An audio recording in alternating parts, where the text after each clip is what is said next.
এক লাইনে যদি উত্তর দিতে চাই, অবশ্যই আমরা কম্প্রোমাইজ করিনি বর্ডার, এবং যতক্ষণ পর্যন্ত আমাদের গায়ে বিন্দুমাত্র শক্তি থাকবে, will never compromise that. This is our country and will protect it at any cost.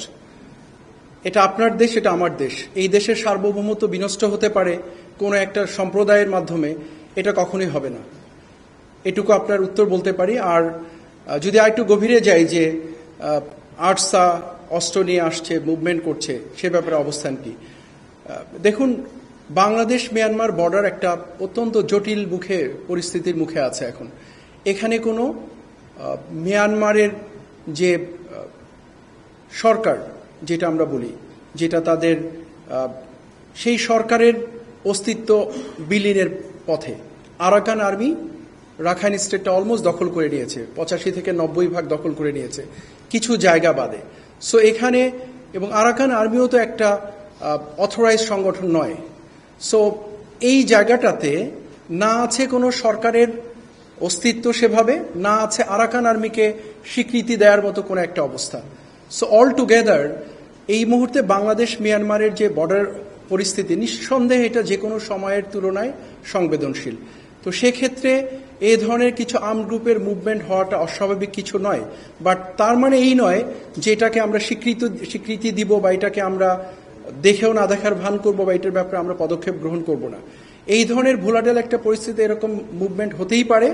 But আপনাদেরকে আশ্বস্ত করতে চাই, বিজিবি প্রাথমিকভাবে এবং ডেফিনেটলি সাপোর্টেড বাই আর্মি, আমরা প্রচণ্ডভাবে এই বর্ডারের ব্যাপারে নজর রাখছি, এবং এখানে যেন পরিস্থিতি এমন সৃষ্টি না হয় যেটা সার্বভৌমত্বে বিঘ্নিত করতে পারে।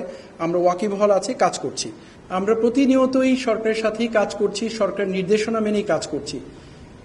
নট টু রেকর্ড, এটুকু বলতে পারি যে আমরা যখন আমাদের পরিবারের মধ্যে অবস্থান করি, ইনফর্মাল পার্ট, আমাদের পরিবারের ভাই বোন, বাবা মার সঙ্গে কখনো আমাদের ভুল বোঝাবুঝি হয়, কথার মতপার্থক্য হতেই পারে, বিভিন্ন সবাই এটা মিটে যায়। This is a family. So দেশ চালাতে গিয়ে বিভিন্ন স্টেক হোল্ডাররা বিভিন্ন সময় কথা বলতে পারেন। এইটা নিয়ে এত আমরা যেইভাবে চিন্তা করছি, সরকারের সাথে সেনাবাহিনীর বিশাল মতপার্থক্য হয়েছে, বিভেদ হয়েছে, যেটা দেখছি মিডিয়াতে, let us not interpret in this manner. এরকম আসলে কিছু হয়নি। সরকার এবং সেনাবাহিনী খুব সুন্দরভাবে একে অপরের সহযোগিতায় কাজ করছে। সো এটা নিয়ে মিস ইন্টারপ্রেট করার কোনো সুযোগ নেই। করিডোর ইস্যুটা অত্যন্ত স্পর্শকাতর, এটা নিয়ে বিভিন্ন রকম কথা হয়েছে। নট টু মিস ইন্টারপ্রেট, আমি যখন বাংলাদেশ মিয়ানমার বর্ডার ইস্যু নিয়ে, আরসা আরএসও নিয়ে কথা বলেছি, আমি কিন্তু করিডোর শব্দটা একবারও বলিনি। বলেছি আমি আপনাদেরকে, because that is a separate issue. Corridor is a separate issue. এটার সাথে বর্ডারের আরসা এবং আরএসও যে মুভমেন্ট, তাদের যে অস্ত্র নিয়ে এখানে চলাচল, এটার সাথে কোনো সম্পৃক্ততা নেই। সো আমি যদি সামারি করি, এটুকু বলবো যে let us think very simple. অনেক কমপ্লিকেটেড না চিন্তা করে আমরা যেন এটাকে এমনভাবে না দেখি যে সরকার সেনাবাহিনী ভিন্ন ভিন্ন চিন্তা করছে বা একে অপরের বিপরীতে দাঁড়িয়ে আছে।